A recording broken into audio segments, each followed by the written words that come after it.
تین جملے بہت ہی خطرناک ہیں، یہ نہیں بولنے چاہیے۔ سب سے پہلا جملہ ہے انا خیر منہ، قرآن مجید سے عرض کر رہا ہوں، میں اس سے بہتر ہوں۔ یہ جملہ ابلیس نے بولا تھا، شیطان نے۔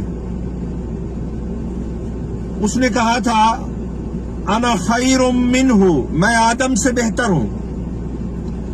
خلقتنی من نار وخلقتہ من طین، یا اللہ تو نے مجھے آگ سے بنایا ہے، آگ اوپر اٹھتی ہے